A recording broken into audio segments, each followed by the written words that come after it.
আসুন আজ প্রভু আমাদেরকে যে বাক্য দিয়েছেন প্রথমে আমরা তা পাঠ করি।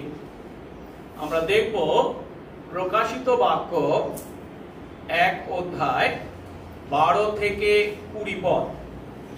প্রকাশিত বাক্য 1 অধ্যায় 12 থেকে 20 পদ। প্রভু তার বাক্যে বলেন, তাহাতে আমার প্রতি যাহার বাণী হইতেছিল তাহাকে দেখিবার জন্য আমি মুখ ফিরাইলাম। মুখ ফিরাইয়া দেখিলাম সপ্ত সুবর্ণ দ্বীপবৃক্ষ ও সেই সকল দ্বীপবৃক্ষের মধ্যে মনুষ্যপুত্রের ন্যায় এক ব্যক্তি। তিনি পাদ পর্যন্ত পরিচ্ছদে আচ্ছন্ন এবং বক্ষস্থলে সুবর্ণ পটুকায় বদ্ধ কোটি। তাহার মস্তক ও কেশ শুক্লবর্ণ মেষলোমের ন্যায়, হিমের ন্যায় শুক্লবর্ণ, এবং তাহার চক্ষু অগ্নিশিখার তুল্য, এবং তাহার চরণ অগ্নিকুণ্ডে পরিস্কৃত সুপিত্তলের তুল্য, এবং তাহার রব বহু জলের রবের তুল্য। আর তাহার দক্ষিণ হস্তে সপ্ত তারা আছে, এবং তাহার মুখ হইতে তীক্ষ্ণ দ্বিধার তরবারি নির্গত হইতেছে, এবং তাহার মুখমণ্ডল নিজ তেজে বিরাজমান সূর্যের তুল্য। তাহাকে দেখিবা মাত্র আমি মৃতবৎ হইয়া তাহার চরণে পড়িলাম। তখন তিনি আমার গাত্রে দক্ষিণ হস্ত দিয়া কহিলেন, ভয় করিও না, আমি প্রথম ও শেষ ও জীবন্ত। আমি মরিয়াছিলাম, আর দেখো আমি যুগ পর্যায়ে যুগে যুগে জীবন্ত, আর মৃত্যুর ও পাতালের চাবি আমার হস্তে আছে। অতএব তুমি যাহা যাহা দেখিলে এবং যাহা যাহা আছে, ইহার পরে যাহা যাহা হইবে, সে সমস্তই লিখো। আমার দক্ষিণ হস্তে যে সপ্ত তারা দেখিলে তাহার নিগুড় তত্ত্ব এবং সপ্ত সুবর্ণ দ্বীপবৃক্ষ, এই সেই সপ্ত তারা ওই সপ্ত মণ্ডলীর দূত, এবং সেই সপ্ত দ্বীপবৃক্ষ ওই সপ্ত মণ্ডলী। আমেন। প্রার্থনা করি। পবিত্র মঙ্গলময় স্বর্গস্থ পিতা, তোমার ধন্যবাদ প্রশংসা ও গৌরব করি। তোমার অপার অনুগ্রহে তোমার কতিপয় দাস দাসী এই সময় আমরা তোমার চরণতলে মিলিত হয়েছি। প্রভু, তুমি যে শারীরিকভাবে কেবল আমাদেরকে বাঁচিয়ে রেখেছো তা নয়, প্রতিদিন প্রতি মুহূর্তে তুমি আমাদেরকে তোমার অনুগ্রহে ঢেকে রেখেছো। তোমার সেই অনুগ্রহেই প্রভু আজ এই দিন দেখার সুযোগ পেয়েছি এবং তোমার আরাধনা করার সুযোগ পেয়েছি। পিতা হিসাবে তোমাকে আমরা আমাদের জীবনে পেয়েছি। সন্তান আমাদের প্রতি তোমার করুণা প্রতিদিন প্রতি মুহূর্তে আমরা ভোগ করে চলেছি। প্রভু গো, এই পৃথিবীর মাটিতে তুমি বলে গেছো আছে দুঃখ, কষ্ট, ক্লেশ। প্রভু হয়ে যখন তুমি তা গ্রহণ করেছিলে, ভোগ করেছিলে, আমাদের প্রতি, দাস আমাদের প্রতি তা আরো কত না প্রযোজ্য। আর তাই প্রভু, এই পৃথিবীর মাটিতে যখন এই পাপপূর্ণ পৃথিবীতে ক্লেশ, কষ্ট, যন্ত্রণার মুখোমুখি আমরা হই, প্রভু তুমি যে স্বর্গে আছো এবং আমাদের জন্য মধ্যস্থতার দায়িত্ব পালন করে চলেছ, শুধু তাই নয়, আজ যে শাস্ত্রাংশ আমরা পাঠ করেছি সেখানে দেখতে পাচ্ছি কিভাবে এই পৃথিবীর মাটিতে মণ্ডলী তথা বিশ্বাসী বর্গ আমরা তোমার কাছে সব থেকে গুরুত্বপূর্ণ বিষয়, এবং তোমার দৃষ্টি যে আমাদের প্রতি রয়েছে, এবং কিভাবে তুমি আমাদেরকে প্রতিদিন প্রতি মুহূর্তে রক্ষা করে চলেছ, সেই আশ্বাস যখন আমরা লাভ করি, প্রভু গো দয়া করো আরো বেশি করে আমরা যেন তোমার গৌরবার্থে জীবন যাপন করি, তোমার রাজ্য ধার্মিকতার জন্য সবার আগে যেন চেষ্টা করি, এবং সেই সমস্ত তাড়নার মোকাবিলা করি। সঙ্গে সঙ্গে থাকো, যিশু নামে এই প্রার্থনা চাই, আমেন। আমরা বসবো। আমরা প্রকাশিত বাক্য থেকে শিখছি আর এই প্রকাশিত বাক্য কি ধরনের পুস্তক তা আমরা প্রথম উপদেশে শিখেছিলাম আর উপলব্ধি করেছিলাম এটি একটি অ্যাপোক্যালিপটিক পুস্তক। একাধারে এটি একটি ভাববাদী গ্রন্থ, অন্যদিকে এটি একটা চিঠিও বটে। আর এর আগে যে 3টে রবিবার আমরা প্রচার থেকে শিখেছি তা হলো এই 1 অধ্যায় 1 থেকে 3 পদে আমরা এর প্রস্তাবনা, 4 থেকে 8 পদে এর সম্ভাষণ এবং গত রবিবার 9 থেকে 11 পদে খ্রিস্টের বার্তাবাহক যে যোহন, সেই যোহনের বিষয় আমরা শিখেছি। এখন আজ আমরা এর পরবর্তী পদগুলি অর্থাৎ 1 অধ্যায় 12 থেকে 20 পদ পাঠ করেছি। আর এখানে আমরা দেখতে পাচ্ছি যে পাটম দ্বীপে যোহন যে দর্শন পেয়েছিলেন, প্রভু যিশুর দর্শন, আমাদের প্রভু যিশু খ্রিস্টের দর্শন, সেই প্রভু যিশু খ্রিস্টকে তিনি কি আকারে দেখেছিলেন। আমাদের প্রভু যিশু খ্রিস্ট পুনরুত্থিত হয়েছেন, স্বর্গারোহণ করেছেন এবং তিনি সেই মহিমান্বিত আকার ধারণ করেছেন। আর সেদিন সেই যোহনের সামনে তিনি যখন সেই দর্শনে উপস্থিত হয়েছিলেন, তার সেই মহিমান্বিত আকারে উপস্থিত হয়েছেন। শুধু তাই নয়, সেই পুনরুত্থিত তথা স্বর্গারোহণকারী মহিমান্বিত যিশু খ্রিস্টকে দেখে যোহন কি করেছিলেন তাও আমরা এই শাস্ত্রাংশে পাঠ করেছি এবং যিশু তার প্রতি যে 2টি আদেশ দিয়েছিলেন তা এই শাস্ত্রাংশে দেখতে পাচ্ছি। তাই আজ আমরা এই শাস্ত্রাংশকে ভিত্তি করে অর্থাৎ প্রকাশিত বাক্য 1 অধ্যায় 12 থেকে 20 পদকে উপলব্ধি করব যে যোহন যে দর্শন পেয়েছিলেন সেই দর্শনে যিশু খ্রিস্ট কিভাবে নিজেকে প্রকাশ করেছেন। 2টি ধাপে তা আমরা দেখব। প্রথম ধাপে আমরা দেখব যিশু খ্রিস্টের মহিমান্বিত আকার, যা 12 পদ থেকে 16 পদে বর্ণনা করা হয়েছে এবং তার ব্যাখ্যাটা 20 পদে পাই। এবং দ্বিতীয় ধাপে আমরা শিখব যিশু খ্রিস্টের এই দর্শন লাভ করে যোহন কি করেছিলেন, যোহনের প্রতিক্রিয়া। প্রথমে আসুন আমরা দেখি যিশু খ্রিস্টের সেই মহিমান্বিত আকারকে। আজ যখন আমরা এই প্রকাশিত বাক্য পাঠ করছি, প্রথম থেকেই আমি যে বিষয়টা বলে আসছি সেটাকে আমাদেরকে মাথায় রাখতে হবে, এই পুস্তকের বিষয়বস্তুটা কি। আমরা জানি পাপী আমরা এই পৃথিবীর মিটিতে নিজেদেরকে আমাদের পাপ থেকে উদ্ধার করতে পারি না, হাজার পুণ্যি করে বা ধর্মকর্ম করেও। আর তাই আমাদের প্রভু যিশু ঈশ্বর হয়েও মানুষ হয়ে এই পৃথিবীর মাটিতে এসেছিলেন এবং তিনি যে পাপের প্রায়শ্চিত্ত আমরা করতে পারিনি তা তিনি আমাদের পরিবর্তে করেছেন সেই ক্রুশের উপরে যখন মৃত্যুবরণ করেছেন। কিন্তু তার দ্বারা উৎসর্গিত সেই মৃত্যু ঈশ্বরের দ্বারা যেহেতু গৃহীত হয়েছে, অর্থাৎ আমাদের পাপের প্রায়শ্চিত্তের জন্য যে বলির প্রয়োজন ছিল তিনি সেই বলি উৎসর্গ করতে পেরেছেন, তাই তিনি তাকে মৃত্যু থেকে পুনরুত্থিত করেছেন। আর তিনি তো পুনরুত্থিত হয়েছেন, তারপরে তিনি কি করেছেন, 40 দিন পৃথিবীর মাটিতে ছিলেন এবং তারপর কোথায় গেছেন, স্বর্গে গেছেন। কিন্তু যাওয়ার আগে তিনি তার শিষ্যদেরকে তথা বিশ্বাসী আমাদেরকে আদেশ দিয়েছেন আমরা যেন তার কথা, সেই সুসমাচার পৃথিবীর প্রান্ত পর্যন্ত প্রচার করি।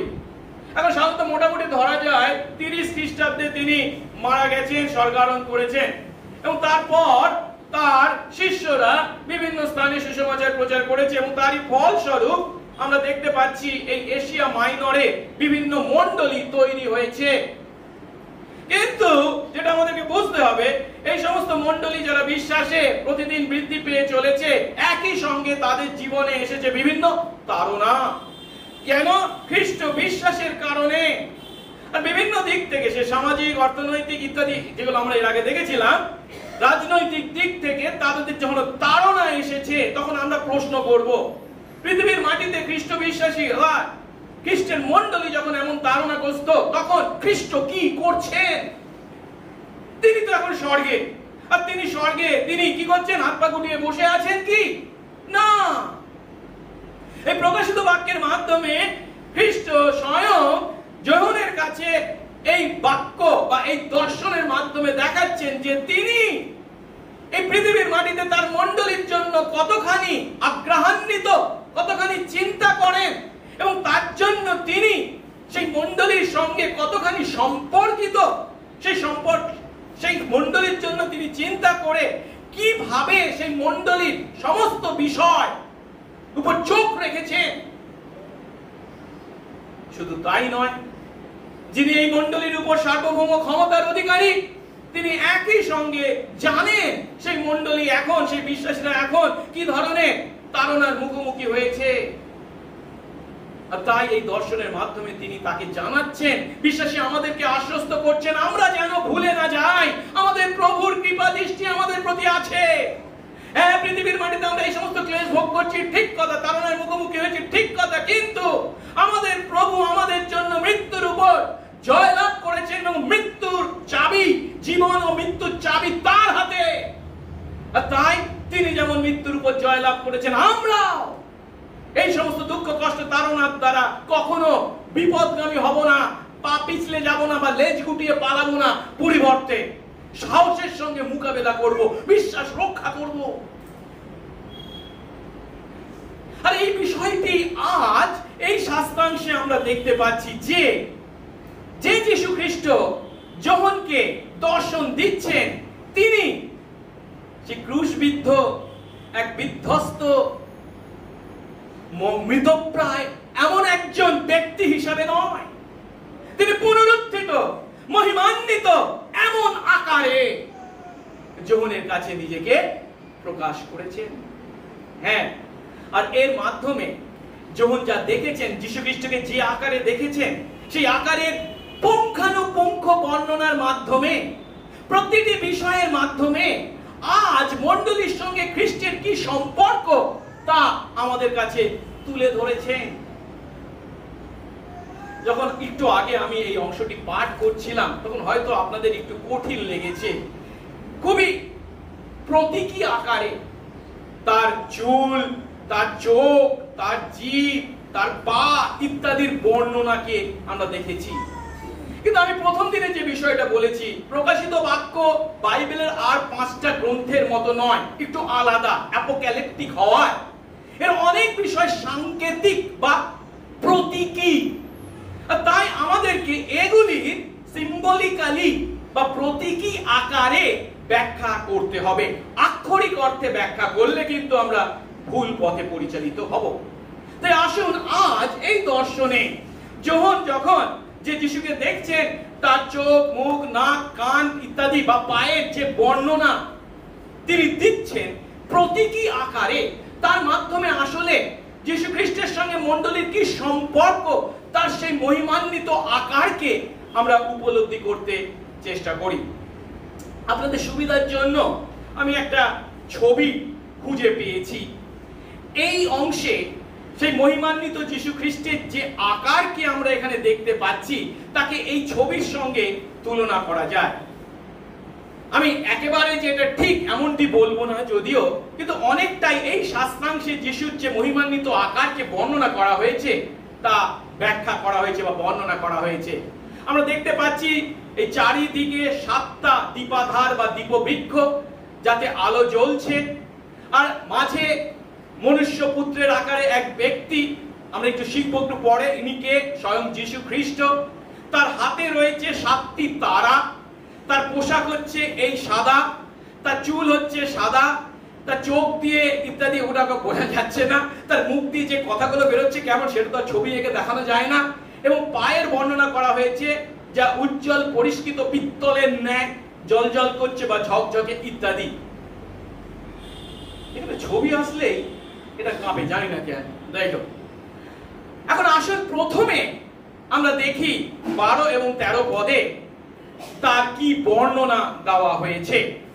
12-13 পদে বলা হচ্ছে যে যীশু খ্রিস্ট আজ এই পৃথিবীর মাটিতে মণ্ডলীর মধ্যে বাস করেন। তিনি মণ্ডলীর বাইরে নন, তিনি যে স্বর্গে আছেন শুধু তাই নয়, মণ্ডলীতে তার উপস্থিতি বর্তমান, সে কথা তিনি বলছেন। কেন? আমরা দেখি তো 12-13 পদ বলছে, তাতে আমার প্রতি যার বাণী হচ্ছিল তাকে দেখবার জন্য আমি মুখ ফিরালাম। মুখ ফিরিয়ে দেখলাম সপ্ত সুবর্ণ দীপবৃক্ষ, এবং সেই সকল দীপবৃক্ষের মধ্যে মনুষ্য পুত্রের ন্যায় এক ব্যক্তি। এর আগে 10 এবং 11 পদে আমরা কি দেখেছিলাম নিশ্চয়ই আপনাদের মনে আছে। যখন শুনতে পেয়েছিলেন তুরিধ্বনির ন্যায় এক মহারব, আর সেই মহারব তার প্রতি একটি আদেশ করেছিল কি, যে তুমি যা দেখছো তা তুমি কি করো, লিপিবদ্ধ করো এবং এশিয়া মাইনরের সেই 7টি মণ্ডলীর কাছে পাঠাও। এখন এই যে আদেশ যোহন পেয়েছেন, যার কাছ থেকে শুনেছেন যে তুরিধ্বনির শব্দে তিনি আদেশ করা হয়েছিল তার প্রতি, তিনি তাকে দেখবার জন্য যখন ফিরেছেন তখন তিনি দেখতে পাচ্ছেন কি, মুখ ফিরিয়েছেন যখন সপ্ত সুবর্ণ দীপবৃক্ষ, মানে 7খানা সব সুবর্ণ মানে হচ্ছে সোনার, দীপবৃক্ষ মানে দীপাধার, এবং সেই দীপাধারগুলির মধ্যে কে, মনুষ্য পুত্রের ন্যায় একজনকে। এখন এই যে দীপাধারের কথা বলা হচ্ছে, সোনার দীপাধার, তখন আমাদের নিশ্চয়ই চিন্তা আসবে, মোশিকে যখন ঈশ্বর আবাস তাঁবু তৈরি করতে বলেছিলেন তাকে দীপাধার তৈরি করতে বলেছিলেন, সোনার দীপাধার। কিন্তু তার সঙ্গে এই দীপাধারে একটি পার্থক্য রয়েছে। মোশিকে যখন দীপাধার তৈরি করতে বলা হয়েছিল তাকে একটি দীপাধার করতে বলা হয়েছিল, কিন্তু তাতে কটা শাখা ছিল, 7খানা, মধ্যেখানে একটা, এপাশে 3টে, এপাশে 3টে, আর প্রত্যেকের উপর প্রদীপ ছিল ইত্যাদি। কিন্তু এখানে 7টা যে দীপাধারের কথা বলেছে এটা হচ্ছে কি আলাদা, একটা নয়, 7টা আলাদা আলাদা দীপাধার। শুধু তাই নয়, এই দীপাধারগুলি কি তার বর্ণনা বা ব্যাখ্যা আমরা 20 পদে পাই। বলা হয়েছে, আমার ডান হাতে যে সপ্ত তারা দেখলে তার নিগূঢ় তত্ত্ব, ও সপ্ত সুবর্ণ বৃক্ষ মানে সোনার যে দীপবৃক্ষ তার নিগূঢ় তত্ত্ব হচ্ছে এই কি, সপ্ত তারা হলো ওই সপ্ত মণ্ডলী, এই সপ্ত মণ্ডলীর দূত, এবং সপ্ত দীপবৃক্ষ কি বলেছে, ওই সপ্ত মণ্ডলী। তাহলে এই যে ছবিটা আমরা একটু আগে দেখেছিলাম, কি দেখেছিলাম, এই যে চারদিকে 7টা কি রয়েছে, দীপবৃক্ষ বা দীপাধার, এই 7টা দীপাধারের দ্বারা কাদেরকে নির্দেশ করা হচ্ছে, 7টা মণ্ডলীকে। এখন 7টা মণ্ডলীকে যদি নির্দেশ করা হয় তখন আমাদেরকে কি উপলব্ধি করতে হবে, দীপাধারের কাজ কি, তার উপরে কি থাকে, প্রদীপ থাকে। প্রদীপ থাকলে কি হয়, আলো দেয়, আলো দিলে কি হয়, তার চারপাশে আলোকিত হয়। এখন মণ্ডলীগুলিকে যদি দীপাধার বলা হয় তাহলে পৃথিবীর মাটিতে মণ্ডলীর দায়িত্ব কি, তার চারপাশে আলো দেওয়া। আর যিশু এই কথা পর্বতে দত্ত উপদেশে খুব স্পষ্ট করেই আমাদেরকে বলে গেছে, মণ্ডলী তথা বিশ্বাসী বর্গ আমরা হলাম কি, জগতের দীপ্তি। পর্বতের উপরে স্থিত গুপ্ত নগর কখনো গুপ্ত থাকতে পারে না, উপরে নগর কখনো গুপ্ত থাকতে পারে না। আর লোকে প্রদীপ জেলে কাঠার নিচে রাখে না, কোথায় রাখে, দীপাধারের উপরে রাখে, তাতে তার গৃহস্থিত সকল লোককে কি করে, আলো দেয়। তেমনি তোমাদের দীপ্তি মানুষদের সামনে উজ্জ্বল হোক, যেন তারা তোমাদের সৎক্রিয়া দেখে তোমাদের স্বর্গস্থ পিতা গৌরব করে। শুধু তাই নয়, পৌল একই কথা বলেছেন, যদি আমরা ফিলিপিও 2:15 পদ দেখি, বলছেন তিনি, তোমরা অনিন্দনীয় ও অমায়িক হও, এই কালে এই কুটিল বিপদগামী লোকদের মধ্যে ঈশ্বরের নিষ্কলঙ্ক সন্তান হও। তারপরে বলছে কি, তোমরা কেমন হবে না, যাদের মধ্যে তোমরা জগতে আকাশের তারাদের ন্যায় প্রকাশ পাচ্ছ। বিশ্বাসী আমরা অবিশ্বাসী জগতের এই কুটিল বিপদগামী লোকদের মধ্যে আকাশের তারাদের ন্যায় উজ্জ্বল হতে আহ্বান জানানো হয়েছে, সেটা আমাদের জীবনের দায়িত্ব। এখন এই যে দায়িত্ব আমাদের পালন করার কথা, তাকে বর্ণনা করতে গিয়ে বলা হচ্ছে কি, এই মণ্ডলী হিসাবে এই 7টি দীপবৃক্ষকে নির্দেশ করা হয়েছে। এবং দীপবৃক্ষগুলি কিসের তৈরি বলা হয়েছে, সুবর্ণ মানে কি, সোনার তৈরি। আর তখনকার দিনে সোনা ছিল সবথেকে মূল্যবান ধাতু। এর থেকে আমরা কি, এর প্রতি কি ব্যাখ্যা করতে পারি, যীশু খ্রিস্টের কাছে মণ্ডলী হলো সবথেকে মূল্যবান বিষয়, সোনার ন্যায়। আর কি বলা হয়েছে, কটা দীপবৃক্ষ আছে সেখানে, 7খানা। আর প্রকাশিত বাক্যে 7-এর অর্থ কি, সম্পূর্ণতা। যার অর্থ এই যে বার্তা মণ্ডলীগুলির প্রতি খ্রিস্ট দিচ্ছেন, যদিও এই 7টা মণ্ডলী, কিন্তু 7-এর মাধ্যমে কাদের, সমস্ত মণ্ডলীকে, সর্বকালের সমস্ত মণ্ডলীর প্রতি যিশুর এই বার্তা প্রযোজ্য। এবং তারপরে বলা হয়েছিল কি, এই 7টা দীপবৃক্ষের মধ্যে কে আছেন, একজন, কার ন্যায়, যিনি মনুষ্য পুত্রের ন্যায়। আমরা যখন এই মনুষ্য পুত্রের ন্যায় একজনকে তিনি দেখেছেন, বলছেন ইনি কে, এই প্রশ্ন করছি, তখন অবশ্যই আমরা উপলব্ধি করতে পারি ইনি হলেন আর কেউ নন, কিন্তু কে? আমাদের পুনরুত্থিত মহিমান্বিত প্রভু যীশু খ্রিস্ট। আমাদের প্রভু তার পার্থিব জীবনে যে নামকে সব থেকে বেশি পছন্দ করেছিলেন নিজের জন্য, লোকে তাকে কি বলে যেন ডাকে? মনুষ্য পুত্র বলে। আর এই মনুষ্য পুত্র নামটি এসেছে কোথা থেকে? সেই দানিয়েল 7 অধ্যায় 13 পদে, যেখানে কি বলা হয়েছে? আমি রাত্রিকালীন দর্শনে দৃষ্টিপাত করলাম, আর দেখো আকাশের মেঘ সহকারে মনুষ্য পুত্রের ন্যায় এক পুরুষ আসলেন।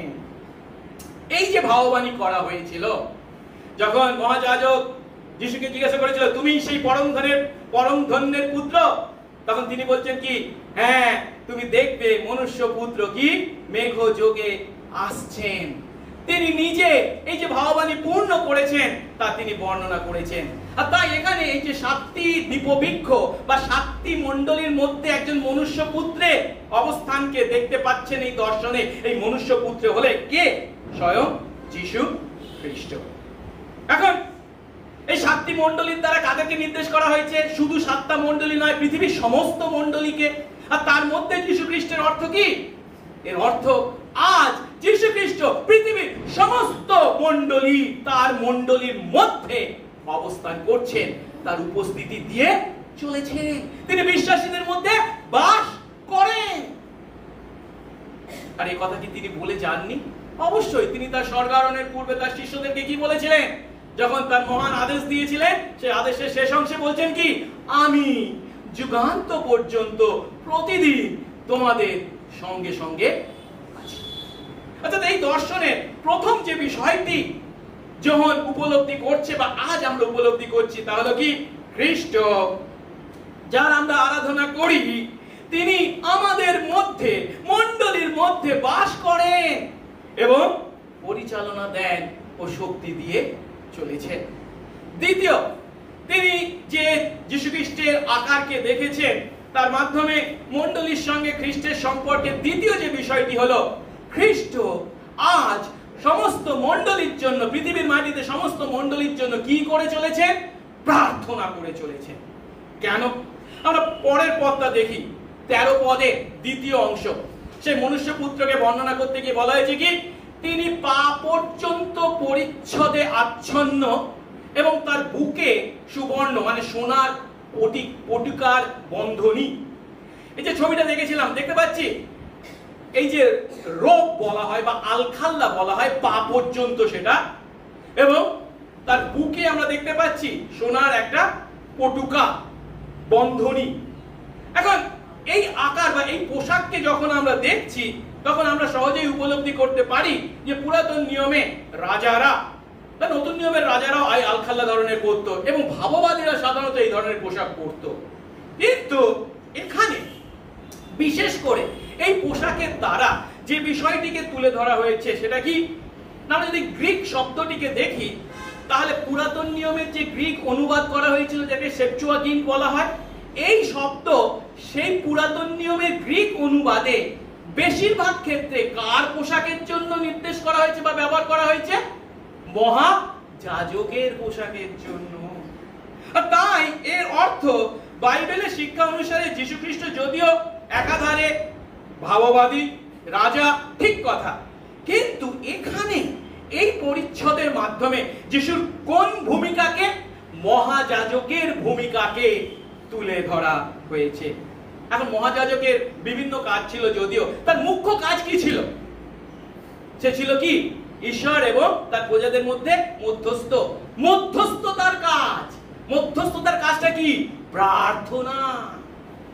তাই এখানে যিশুর এই যে পোশাকের বর্ণনা করা হয়েছে, পা পর্যন্ত আলখাল্লা এবং বুকে স্বর্ণ পটুকার বন্ধনী, তার দ্বারা তাকে মহাযাজক হিসাবে বর্ণনা করা হয়েছে, এবং যার অর্থ তিনি আজ এই প্রতীকী আকারে কি? মণ্ডলীর জন্য, প্রতিটি মণ্ডলীর জন্য, পৃথিবীর মাটিতে প্রতিটি মণ্ডলীর জন্য মধ্যস্থতার কাজ, কথা কি? প্রার্থনা করে চলেছে। আসলে এবারে তৃতীয় তার দর্শনে যিশুর আকারকে দেখি, আর সেখানে যে বিষয়টা বর্ণনা করা হয়েছে সেটা কি? না, তিনি তার প্রজ্ঞা দ্বারা মণ্ডলীকে পরিচালনা করে, তার বুদ্ধি দ্বারা, প্রজ্ঞা দ্বারা পরিচালনা করে। কেন? আমরা 14 পদ পাঠ করি। বলা হয়েছে তার মাথার চুল মেসলোমের ন্যায়, হিমের ন্যায় সাদা। একটু আগে যে ছবিটা দেখলাম, এই যে ছবিতে চুলকে কি রং করা হয়েছে? কালো চুল করা হয়েছে কি না, সাদা চুল করা হয়েছে, মেসলোমের ন্যায় বা হিমের ন্যায় সাদা করা হয়েছে। এখন এই এনসেন্ট নিয়ার ইস্টে বা প্রাচীন নিকট প্রাচ্যে ওই অঞ্চলে সংস্কৃতিতে সাদা চুল ছিল দীর্ঘ অভিজ্ঞতা দ্বারা অর্জিত প্রজ্ঞা ও মর্যাদার চিহ্ন। আমরা যদি দেখি লেবীয় 19 অধ্যায় 32 পদ, সেখানে বলা হয়েছে তুমি পাকা চুলের প্রাচীনের সামনে কি করবে? উঠে দাঁড়াবে, মানে কি সম্মান জানাবে। তিনি যেহেতু প্রজ্ঞা ও বুদ্ধির অধিকারী, অভিজ্ঞতার অধিকারী। হিতোপদের 16 অধ্যায় 31 পদে বলা হয়েছে পাকা চুল হলো শোভার মুকুট।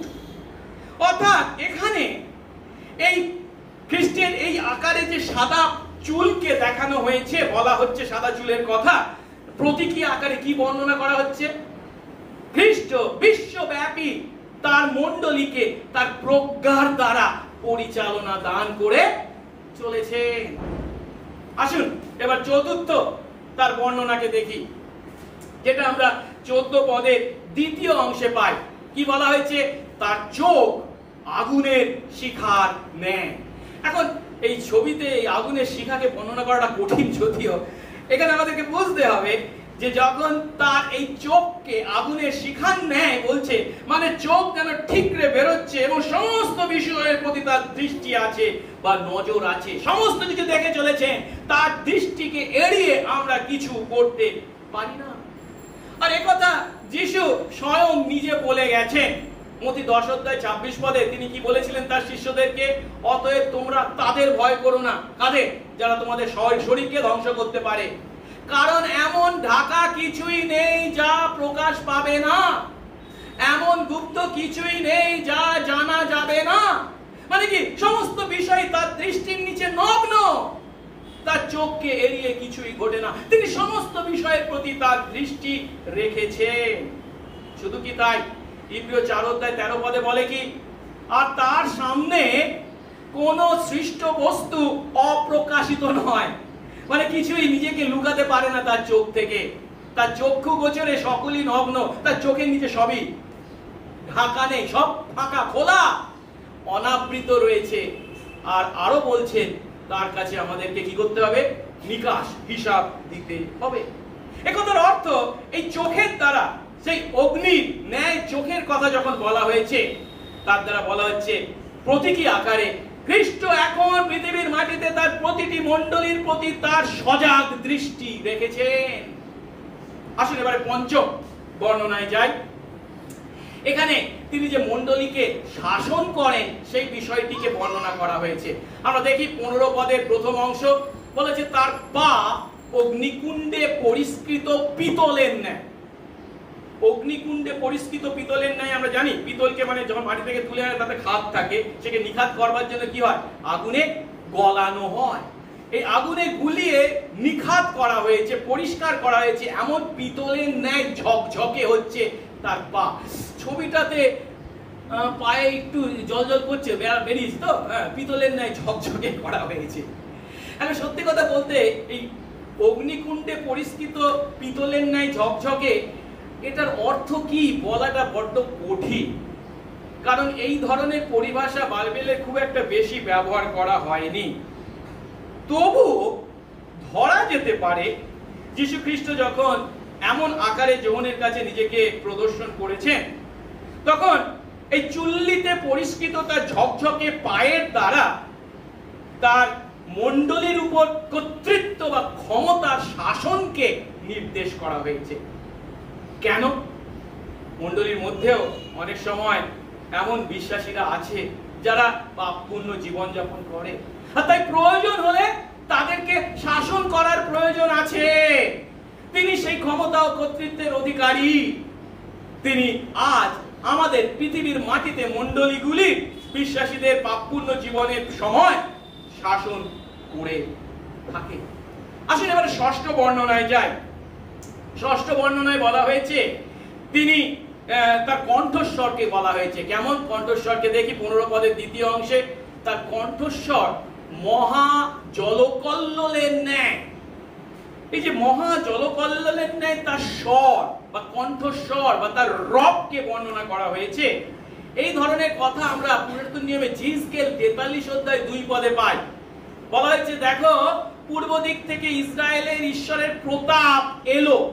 আর সেই ঈশ্বর যখন আসছেন তার আগমনকে কিভাবে বর্ণনা করা হচ্ছে, বলছে তার শব্দ, তার এই আগমনের শব্দ হচ্ছে জলরাশির শব্দের ন্যায়।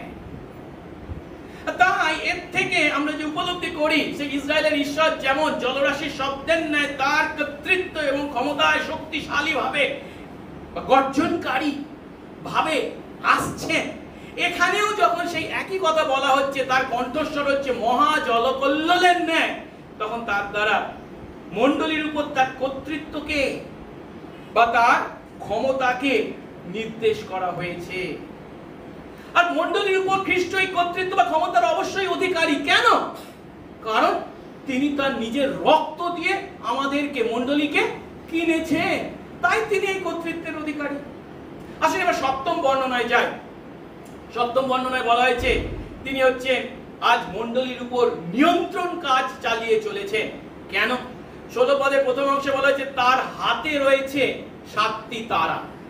তার হাতে রয়েছে 7টি তারা। এই ছবিটা দেখতে পাচ্ছি, তার ডান হাতে রয়েছে 7টি তারা। হ্যাঁ, কেন? এই যে 16 পদে বলা হয়েছে তার ডান হাতে রয়েছে 7টি তারা, এই সপ্ত তারার দ্বারা কাকে নির্দেশ করা হয়েছে সে কথাটা আমরা 20 পদে পাই। 20 পদে কি বলা হয়েছে? সেই সপ্ত তারা হলো সেই সপ্ত মণ্ডলীর বার্তাবাহক। একটু আগে দেখলাম সপ্ত দীপবৃক্ষ, সপ্ত দীপবৃক্ষের দ্বারা কি 7টা মণ্ডলীকে নির্দেশ করা হয়েছে, কিন্তু তার হাতে যে সপ্ত তারা আছে, এই সপ্ত তারাগুলি হলো এই মণ্ডলীগুলির প্রতি খ্রিস্টের দূত। এখন এই যে দূত, এই শব্দটির অর্থ হচ্ছে বার্তাবাহক বা মেসেঞ্জার, যারা বার্তা বহন করে আনে। আমরা হয়তো ভাবতে পারি নতুন নিয়মে যেহেতু বিভিন্ন স্থানে স্বর্গদূতদেরকে বার্তাবাহক বলা হয়েছে, আমরা গাব্রিয়েলকে জানি যে মরিয়মের কাছে সে বার্তা বহন করে এনেছিল, তাহলে কি এখানে এই মণ্ডলীগুলির দূত হিসাবে স্বর্গদূতদেরকে নির্দেশ করা হয়েছে, যাদেরকে খ্রিস্ট তার ডান হাতে ধরে রয়েছেন? মনে হয় না। কেন? তার কারণ হচ্ছে এরপর 2 অধ্যায় যখন আমরা যাব বা 3 অধ্যায় যখন যাব, তখন দেখতে পাবো এই 7টি মণ্ডলীর মধ্যে বিভিন্ন পাপের উপস্থিতিকে বলা হয়েছে। এখন মণ্ডলীগুলি যেহেতু তাদের পাপের জন্য ভৎসনা পেয়েছে যিশুর কাছ থেকে, তাহলে মণ্ডলীগুলির যারা মণ্ডলীর উপর আছে যে দূতরা, যে স্বর্গদূতরা, তাদের প্রতিও এই ভৎসনা প্রযোজ্য। কিন্তু ঈশ্বরের দূত বা স্বর্গদূত, যারা উত্তম স্বর্গদূত, তারা কখনো পাপ করতে পারে না। তাই এখানে এই সপ্ত মণ্ডলীর দূত হিসাবে আমরা স্বর্গদূতদের চিন্তা করতে পারি না। তাহলে প্রশ্ন উঠবে, খ্রিস্ট যাদেরকে তার ডান হাতে রেখেছেন সেই তারার ন্যায় যারা হলো এই সপ্ত মণ্ডলীর বার্তাবাহক, এরা কারা? যতদূর সম্ভব এদের দ্বারা পৃথিবীর মাটিতে তার পার্থিব বার্তাবাহকদেরকেই নির্দেশ করা হয়েছে, তথা মণ্ডলীর উপর যাদের পালক বা পরিচর্যাকারী হিসাবে খ্রিস্ট নিযুক্ত করেছেন। আর তারা খ্রিস্টের কোন হাতে? ডান হাতে আছে।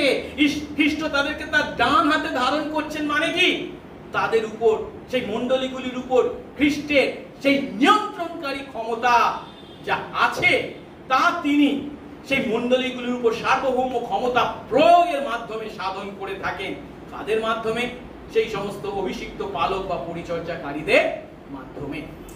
আসুন এবারে আমরা 8ম বর্ণনায় যাই। সেখানে 16 পদের 2য় অংশে কি বলা হয়েছে? তার মুখ থেকে দুদিকে ধার বিশিষ্ট, মানে এদিকেও কাটে এদিকেও কাটে, এমন তীক্ষ্ণ তরবারি নির্গত হচ্ছে মুখ থেকে। আমি যে ছবিটা দেখেছি, মুখ থেকে তরবারি নির্গত হয়, ছবিটা আঁকাটা খুব কঠিন, সেই জন্য এটাকে আমরা দেখতে পাচ্ছি না। কিন্তু যখন বলা হচ্ছে এই দুদিকে ধার বিশিষ্ট তীক্ষ্ণ তরবারির কথা, তখন তার অর্থ কি? এই তরবারি বা খড়গকে কখন ব্যবহার করা হয়? কি করার জন্য? শত্রুকে প্রতিহত করবার জন্য, আঘাত করবার জন্য। আর খ্রিস্ট তার মুখ থেকে যখন এই দুধারে ধার বিশিষ্ট তীক্ষ্ণ তরবারি ব্যবহার করছেন, তার অর্থ কি? মণ্ডলীকে রক্ষা করবার জন্য। সেটা বাইরের আক্রমণ থেকে হতে পারে। এরপরে আমরা দেখতে পাবো এই বাইরের আক্রমণ থেকে রক্ষা করবার জন্য তার মুখ থেকে সেই তরবারি নির্গত হওয়ার কথা বলা হয়েছে 15 পদে। তার মুখ থেকে 19 অধ্যায় 15 পদে এক তীক্ষ্ণ তরবারি নির্গত হলো, যার দ্বারা তিনি জাতি সকলকে আঘাত করলেন। 21 পদে আবার বলা হয়েছে অবশিষ্ট সকলে সেই অশ্বারোহী ব্যক্তির মুখ থেকে নির্গত তরবারির দ্বারা আহত বা হত হলো। কিন্তু এখানে যদিও বাইরে থেকে শত্রুদের আক্রমণকে প্রতিহত করবার জন্য তরবারির ব্যবহার এই দুটি পদে আমরা দেখতে পাচ্ছি, কিন্তু এখানে অর্থাৎ এই 1 অধ্যায়ে তার মুখ থেকে নির্গত তরবারির কথা যখন বলা হচ্ছে, তা বাইরের শত্রু নয়, ভিতরের শত্রুদেরকেই রক্ষা করবার জন্য, মণ্ডলীকে রক্ষা করবার জন্য খ্রিস্টের মুখ থেকে বের হচ্ছে বলে আমাদেরকে ধরতে হবে। একটু পরে আমরা যখন 2 অধ্যায় 13 পদ পড়ব, যে অংশটি পর্গামস্ত মণ্ডলীর প্রতি উচ্চারণ করা হয়েছে, বলা হচ্ছে তুমি কোথায় বাস করছো, সেটা কেমন বলছে, শয়তানের সিংহাসন সেখানে রয়েছে। মানে এমন বিষয় সেটা মণ্ডলীর মধ্যেই রয়েছে, মণ্ডলীর মধ্যেই এমন কাজ করে চলেছে শত্রুর কাজ। তাকে প্রতিহত করবার জন্য খ্রিস্টের মুখ থেকে সেই দ্বিধার তীক্ষ্ণ তরবারি বের হওয়ার, নির্গত হওয়ার কথা বলা হয়েছে। আর এটা অসম্ভব বিষয় কিছু নয়। কারণ কি, পৌল নিজেই বলে গেছিলেন যখন তিনি ইফিসীয় মণ্ডলী ত্যাগ করে যাচ্ছেন, তখন সে প্রাচীনদেরকে কি বলে গেছিলেন, প্রেরিত 20 অধ্যায় 30 পদে, যে তোমাদের মধ্য থেকেও অনেক লোক উঠবে, কোন লোক উঠবে শিষ্যদেরকে নিজেদের পিছনে টেনে নেওয়ার জন্য বিপরীত কথা বলবে, যার অর্থ মণ্ডলীর মধ্যে মিথ্যা প্রচার করে, দলভেদ তৈরি করে, বিশ্বাসীদের ক্ষতি করে তারা নিজেদের মুনাফা লুটবার চেষ্টা করবে। কিন্তু খ্রিস্ট কি বলছেন, এমন লোক মণ্ডলীর মধ্যে তৈরি হলেও ভয়ের কিছু কারণ নেই। কারণ কি, আমি স্বয়ং আমার মুখ থেকে নির্গত দ্বিধা তীক্ষ্ণ তরবারি দ্বারা তাদেরকে কি করব, প্রতিহত করব। আর এই কথা খুবই সত্য, কারণ ইব্রিয় 4 অধ্যায় 12 পদে ঈশ্বরের বাক্যকে কি বলা হয়েছে, জীবন্ত ও কার্যসাধক, দ্বিধার খড়গ অপেক্ষা তীক্ষ্ণ। আর এই কারণে মণ্ডলীর বাইরে থেকে যত আক্রমণ আসুক না কেন, ভিতর থেকেও যত কিছু তৈরি হোক না কেন মণ্ডলীকে ভাঙবার জন্য, খ্রিস্টের মণ্ডলী কোনোদিন ধ্বংস হবে না। তা খ্রিস্ট ভিতরকে বলে গেছেন, আমিও তোমাকে বলছি, ভিতর এই পাথরের উপর আমি আপন মণ্ডলী গাঁথবো, আর পাতালের পুরোদ্ধার সকল তার বিরুদ্ধে কি পাবে না, জয় পাবে না। আজ খ্রিস্ট বিশ্বাসী আমরা কত বড় আশীর্বাদ পেয়েছি, একবার কি চিন্তা করে দেখতে পাচ্ছি। তিনি স্বর্গে মহিমান্বিত বলে তোরা যেমন আছিস যা, আমার কিছু দরকার নেই, এমন নয়। তিনি স্বর্গে থেকেও আমাদেরকে রক্ষা করে চলেছেন, বাইরের আক্রমণ, ভিতরের আক্রমণ, সমস্ত আক্রমণ থেকে। সেই বিশ্বাস, সেই আশ্বাসে আমরা আমাদের জীবনযাপন করছি কি? আসলে এবারে নবম বা শেষ বর্ণনাটাকে দেখি, যেখানে বলা হয়েছে তিনি তার মণ্ডলীতে মহিমান্বিত হন বা হবেন। 16 পদের শেষ অংশে বলছে কি, তার মুখমণ্ডল ছিল নিজ পূর্ণ দীপ্তিতে উদ্ভাসিত সূর্যের ন্যায়। এই কথাটা একটু কঠিন লাগছে হয়তো, এখানে বুঝতে হবে তার মুখমণ্ডল মানে এই মুখের চেহারা, বাইরের মুখের চেহারাটা কেমন ছিল। বলছে সূর্য যখন পূর্ণ শক্তিতে আলো দেয়, ঠিক তার ন্যায় সব থেকে উজ্জ্বল আকার খ্রিস্টকে মহিমান্বিত দশায় যখন দেখতে পাচ্ছে। তার মুখমণ্ডল দেখে মনে হচ্ছে যেন কি সূর্য দেখছে, যে সূর্য তার পূর্ণ দীপ্তিতে, পূর্ণ শক্তিতে আলো বিকিরণ করছে। এর অর্থ, এর দ্বারা খ্রিস্ট যোহনকে যে কথা বলতে চাইছেন সেটা কি, তিনি তার মণ্ডলীতে, পৃথিবীর মণ্ডলীতে, আজ আমাদের মণ্ডলীতে, আমাদের মণ্ডলীর মাধ্যমে একইভাবে মহিমান্বিত হতে চান বা মহিমান্বিত হবেন, হয়ে চলেছেন। অনেক কটা বর্ণনা খুব তাড়াতাড়ি বললাম, আপনাদের হয়তো একটু কষ্ট হয়েছে বুঝতে, কিন্তু সহজ করে যদি আমরা বলি, এই 9টা বর্ণনাকে একবারে যদি নিয়ে আসি, সেই পুনরুত্থিত মহিমান্বিত খ্রিস্ট, তারাদের মধ্যে তার অবস্থানের মাধ্যমে কি বলা হয়েছে, তিনি আজ মণ্ডলীর মধ্যে বাস করছে। যাজকের পোশাকের মাধ্যমে কি বলা হয়েছে? তিনি মণ্ডলীর জন্য প্রার্থনা করে চলেছেন। তারপরে তার মাথায় সাদা চুলের মাধ্যমে কি বলা হয়েছে? তিনি তার প্রজ্ঞা দ্বারা মণ্ডলীকে পরিচালনা দান করে চলেছেন। তার সেই অগ্নিশিখার ন্যায় চোখ, তার মাধ্যমে কি বলা হয়েছে? তার মণ্ডলীর প্রতি তার সুনজর প্রতি মুহূর্তে আছে, দৃষ্টি আছে। তিনি তার সেই পিতলে সুপরিষ্কৃত পায়ের দ্বারা কি বর্ণনা করা হয়েছে? তিনি মণ্ডলীকে শাসন করেন প্রয়োজন হলে। তারপরে কি বলা হয়েছে? তার রব বা কণ্ঠস্বর কেমন? মহাজলকল্লোলের মতো। মানে তার কর্তৃত্ব বা ক্ষমতা, এই মণ্ডলীর উপর কর্তৃত্বের ক্ষমতার অধিকারী কে? খ্রিস্ট। তারপরে বলে তার ডান হাতে 7 তারা, যার মাধ্যমে তিনি মণ্ডলীকে নিয়ন্ত্রণ করে চলেছে। তার ডান হাতের মধ্যে রয়েছে তার মণ্ডলী। তার মুখ থেকে দ্বিধার তীক্ষ্ণ তরবারি নির্গত হচ্ছে। তার অর্থ কি? তিনি মণ্ডলীকে বাইরের আক্রমণ, ভিতরের আক্রমণ থেকে রক্ষা করে চলেছে। এবং তার সেই উজ্জ্বল মুখের মাধ্যমে তিনি মণ্ডলীতে আজও এবং আগামী দিনে একইভাবে গৌরবান্বিত বা মহিমান্বিত হয়ে চলবে। এই হচ্ছে আজ খ্রিস্টের সঙ্গে পৃথিবীর মাটিতে আমাদের মণ্ডলীর সম্পর্ক। তাকে হয়তো আজ আমরা নিজেদের মধ্যে চোখে দেখতে পাচ্ছি না, তিনি স্বর্গে আছেন, ঠিক কথা, কিন্তু তার সঙ্গে মণ্ডলীর সম্পর্ক যে ওতপ্রোত। তিনি আমাদের থেকে দূরে নেই, তিনি আমাদের কাছে আছে, আমাদের মধ্যে আছে, তার শক্তিতে আছেন, তার গৌরবে আছে। আর এমন যিশুকে, এমন মহিমান্বিত যিশুকে যখন তার নিজের চোখে দেখলেন, তখন যোহনের প্রতিক্রিয়া কি? আসুন দ্বিতীয় ধাপে দেখি। যোহনের প্রতিক্রিয়ার কথা 17 পদে বলা হয়েছে, তাকে দেখা মাত্র আমি মানে কে? যোহন, মৃত মানুষের ন্যায় তার পায়ে পতিত হলাম। কথার অর্থ কি?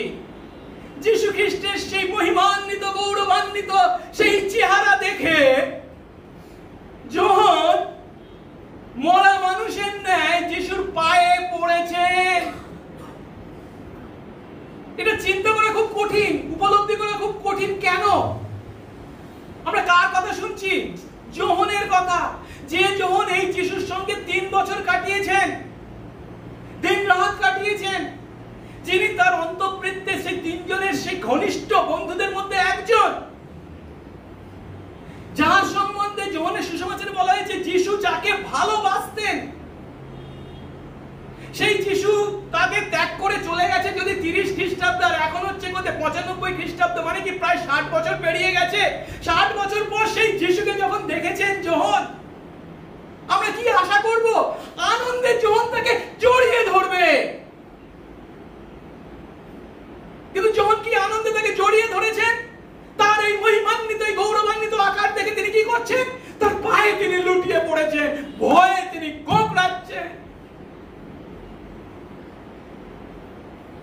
এর অর্থ যিশুর উপস্থিতি, সেই গৌরবময় উপস্থিতি, সেই পবিত্র উপস্থিতি যোহনকে বশীভূত করেছে।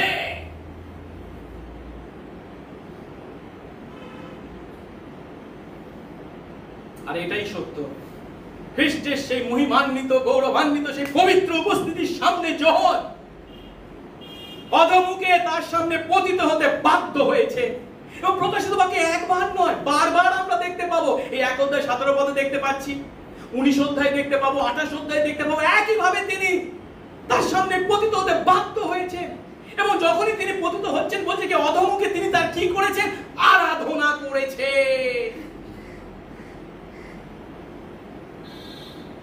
এ কথার বাস্তব উপলব্ধি কি আমরা অনুভব করতে পারছি? সেদিন যোহন যেমন যীশু খ্রিস্টের এই মহিমান্বিত আকারকে দেখেছিলেন,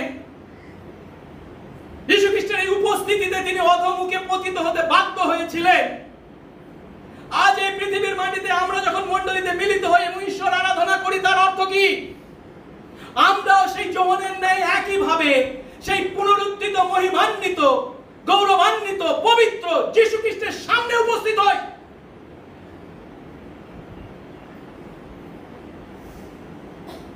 আর সেই যিশুর সামনে আমরা কেমন ভাবে উপস্থিত হই? যোহনের ন্যায় তার এত ঘনিষ্ঠ শিষ্য অধমুখে পতিত হতে বাধ্য হয়েছিলেন,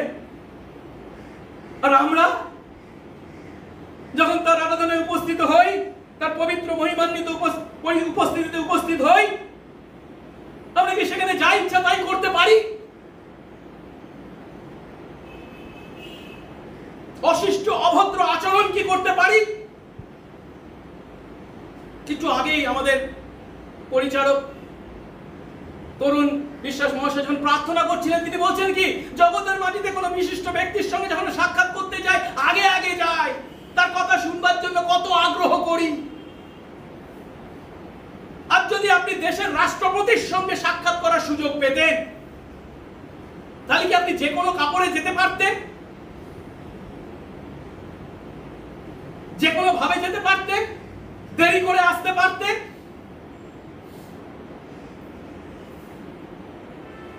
কিন্তু দুঃখের বিষয় হলো, এই বিশ্ব ভূমণ্ডলে যিনি নিয়ন্ত্রণ কর্তা, যিনি মৃত্যুকে জয় করে পুনরুত্থিত হয়েছেন, যার কৃপা দৃষ্টি সর্বদা আমাদের সামনে আমাদের প্রতি রয়েছে, সেই মহিমান্বিত প্রভুর সামনে আমরা কি অশ্লীল প্রকাশ পোশাকে কানে ইয়ারফোন লাগিয়ে আসতে পারি?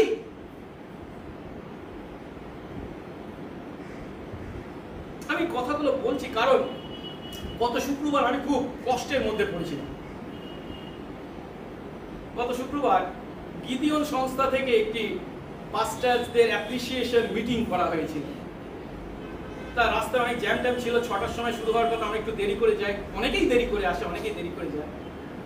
আর মনে হয় ওদের নিয়ম অনুসারে 6টা থেকে 6:30 পর্যন্ত অ্যাপিটাইজার খাওয়ানোর ব্যবস্থা ছিল, কিন্তু আসতে তো অনেকে দেরি হয়ে গেছে।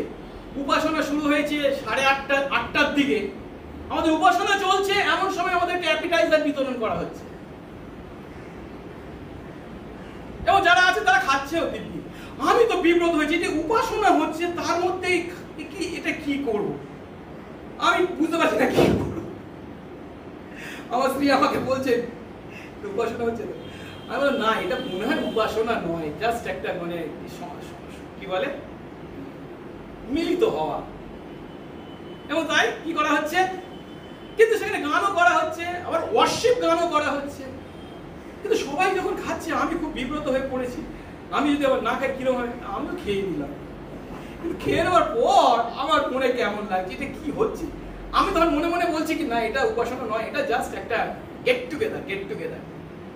ও মা, কিন্তু শেষ হলো প্রার্থনা দিয়ে, আবার বেনিডিকশন দিয়ে। তাহলে এটা উপাসনা ছিল। আমাদের চিন্তা করার বিষয় আছে, আমরা কার সামনে উপস্থিত হয়েছি, তার সামনে আমরা কিভাবে উপস্থিত হই বা হব বা হওয়া উচিত। ইব্রিয় পত্রের লেখক কি বলছেন জানেন? বলছে, অতএব অকম্পনীয় রাজ্য পাওয়ার অধিকারী হওয়াতে এসো আমরা সেই অনুগ্রহ অবলম্বন করি, যার দ্বারা ভক্তি ও ভয় সহকারে ঈশ্বরের প্রীতিজনক আরাধনা করতে পারি। কেন? কারণ আমাদের ঈশ্বর গ্রাসকারী অগ্নিস্বরূপ।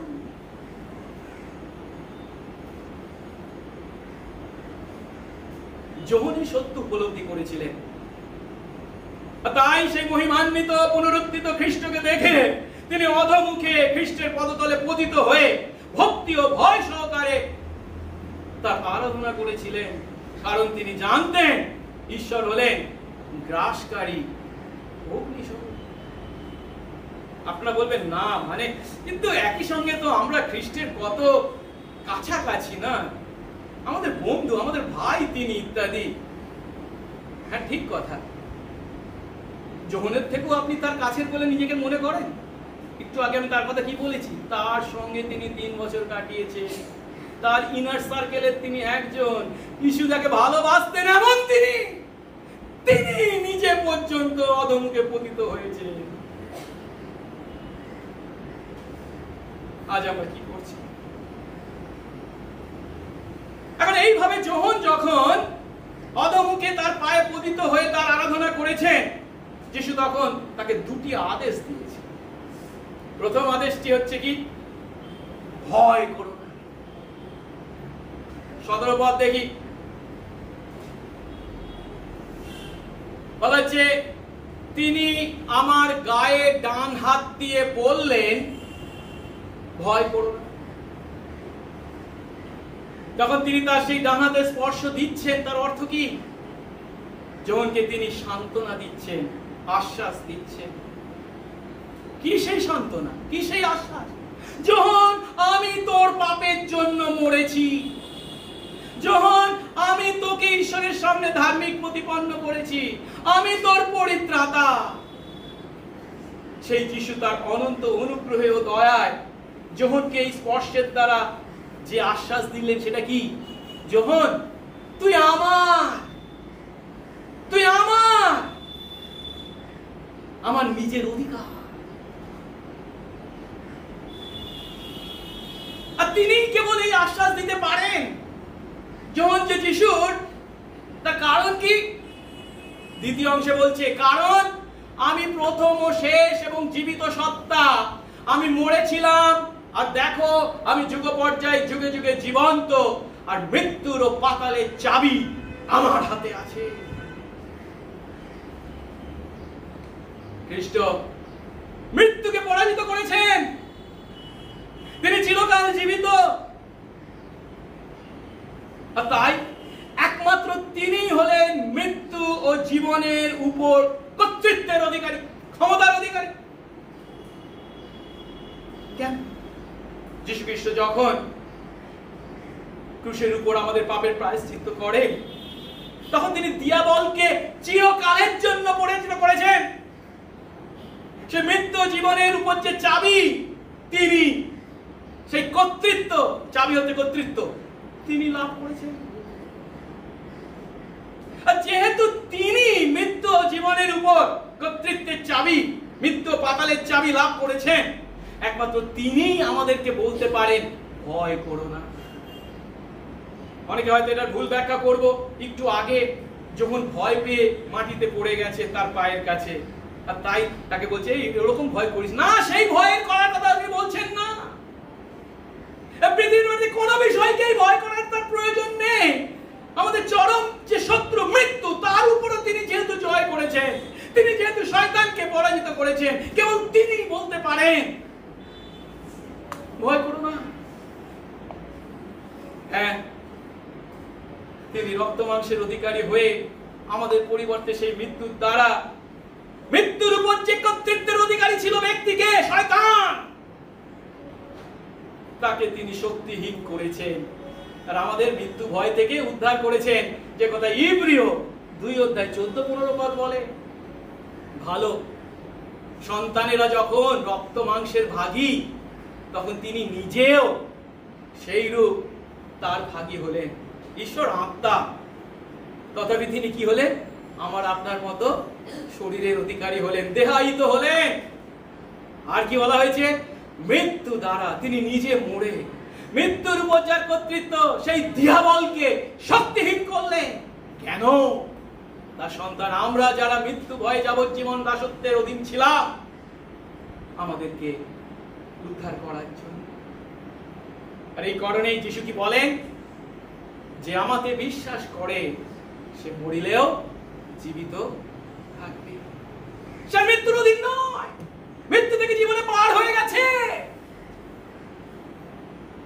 আর তাই তিনি যোহনকে বলছেন, যেহেতু আমি তোর পরিবর্তে তা করেছি, তোর ভয় করার প্রয়োজন নেই। প্রথম আদেশ তাকে ভয় করতে বারণ করলেন, কিন্তু তারপর তাকে কি বললেন? দ্বিতীয় আদেশে তিনি তাকে বলছেন, তুমি যা দেখলে তা তুমি লেখো।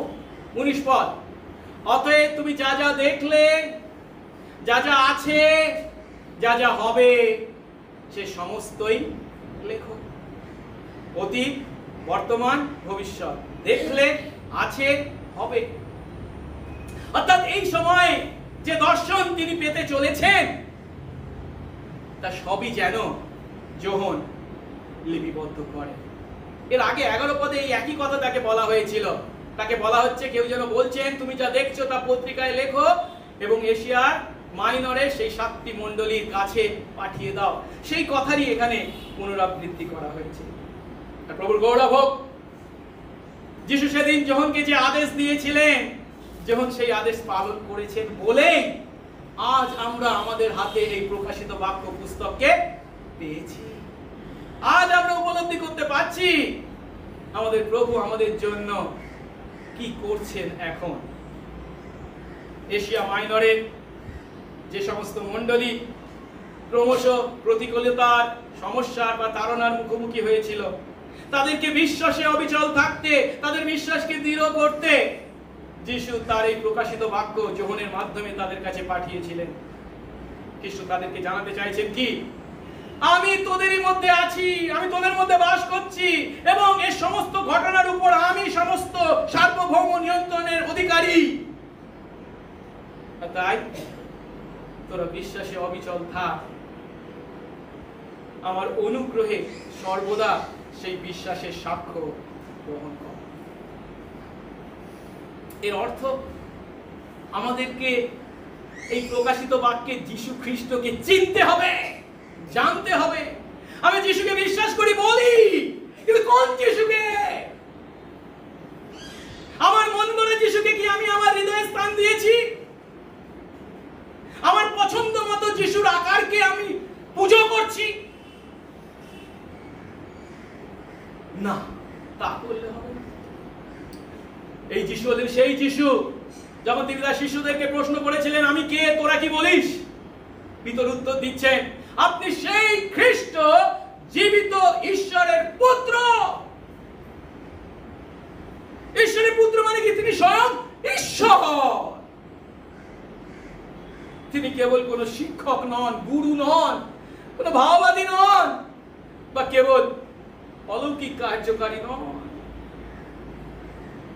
আমরা অনেক সময় যিশুকে আমাদের জীবনে, তুমি শুধু আমার জীবনে শুধু প্রার্থনার দ্বারা সমস্ত উত্তর দানকারী, আমার সমস্যার সমাধানকারী হিসাবে যদি চিন্তা করে থাকি, তাহলে ভুল করেছি। তিনি হলেন মানুষের দেহ ধারণ করে এই পৃথিবীর মাটিতে আসা স্বয়ং ঈশ্বর। তিনি এই পৃথিবীর মাটিতে ঈশ্বরের রাজ্য, ধার্মিকতা স্থাপন করেছেন। এই পৃথিবীর তিনি সৃষ্টিকর্তা, তিনি পুনঃসৃষ্টিকর্তাও বটে। এই যিশু সেদিন পাটন দ্বীপে তার মহিমান্বিত আকারে যৌবনের কাছে নিজেকে প্রকাশ করেছে। তাই আমাদের পাপ থেকে যদি মুক্তি পেতে হয়, ঈশ্বরের সঙ্গে সন্তান হতে হয়, এই যিশুকে আমাদের বিশ্বাস করতে হবে। আমাদের মন গড়া যিশু বিশ্বাস করে কোনো লাভ নেই। সেই মন গড়া যিশুর অস্তিত্ব কেবল আপনার মনেই আছে, আর কোথাও নেই। কিন্তু বাইবেলের এই যিশু, তাকে যদি আমরা বিশ্বাস করি, আমরা পাই আমাদের পাপের ক্ষমা, ঈশ্বরের সন্তান হওয়ার অধিকার। এখনো যদি তাকে বিশ্বাস না করে থাকি, এখনো যদি আমাদের মন গড়া যিশু আমাদের হৃদয়ে বসে থাকে, তাকে দূর করে এই সঠিক যিশুকে আমাদের হৃদয়ে গ্রহণ করতে হবে। তাই আসুন এই যিশুকে আমরা একে অন্যের কাছে পরিচিত করি। এই যিশুকে আজ আমরা আমাদের সমাজের কাছে তুলে ধরি, এবং এই যিশুর জন্য ঈশ্বরের রাজ্য, ধার্মিকতার কাজ সবার আগে চেষ্টা করি। আর তার জন্য যদি তাড়নার মুখোমুখি হতে হয়, ভয় পাবো না, সাহসের সঙ্গে তার মোকাবিলা করি। প্রার্থনা করি। মঙ্গলময় স্বর্গস্থ পিতা, তোমার ধন্যবাদ করি প্রভু গো, আরেকটি বার তুমি তোমার বাক্যের মাধ্যমে আমাদেরকে আশ্বস্ত করলে যে প্রভু, আজ থেকে 2000 বছর আগে এই পৃথিবীর মাটিতে এসেছিলে, এবং তারপরে তুমি মরেছো, পুনরুত্থিত হয়েছো, স্বর্গে গেছো, আর এই পৃথিবীর মাটিতে তোমার মণ্ডলীর সঙ্গে কোনো সম্পর্ক নেই, কোনো চিন্তা নেই। না, তা নয়। আজও তুমি একইভাবে তোমার আপন ক্ষমতায়, সেই সার্বভৌমত্বে, সেই মণ্ডলীর উপর তোমার কর্তৃত্বের অধিকারে আমাদের প্রতি সুনজর রেখেছো। আমাদের মধ্যে তুমি বাস করছো প্রভু গো। আজ তোমার যে আকারকে আমরা দেখলাম, সেই আকারকে স্মরণে রাখি। হ্যাঁ প্রভু, তুমি সেই সপ্ত মণ্ডলী, সপ্ত দ্বীপবৃক্ষের মধ্যে অবস্থান করার ন্যায় আজ তুমি মণ্ডলীর মধ্যে তোমার অবস্থান দিয়েছ। শুধু কি তাই প্রভু, তুমি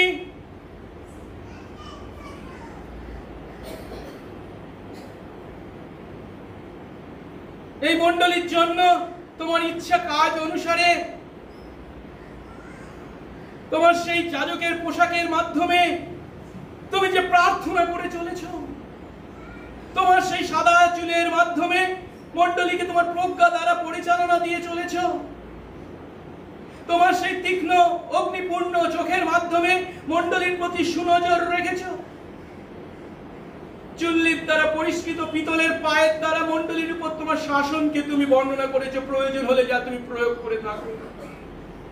তোমার সেই মহাজলকল্লোলের রবের মাধ্যমে তোমার কর্তৃত্বকে ঘোষণা করেছো, যে কর্তৃত্বে তুমি আজ সেই মণ্ডলীর উপর কর্তৃত্ব করে থাকো।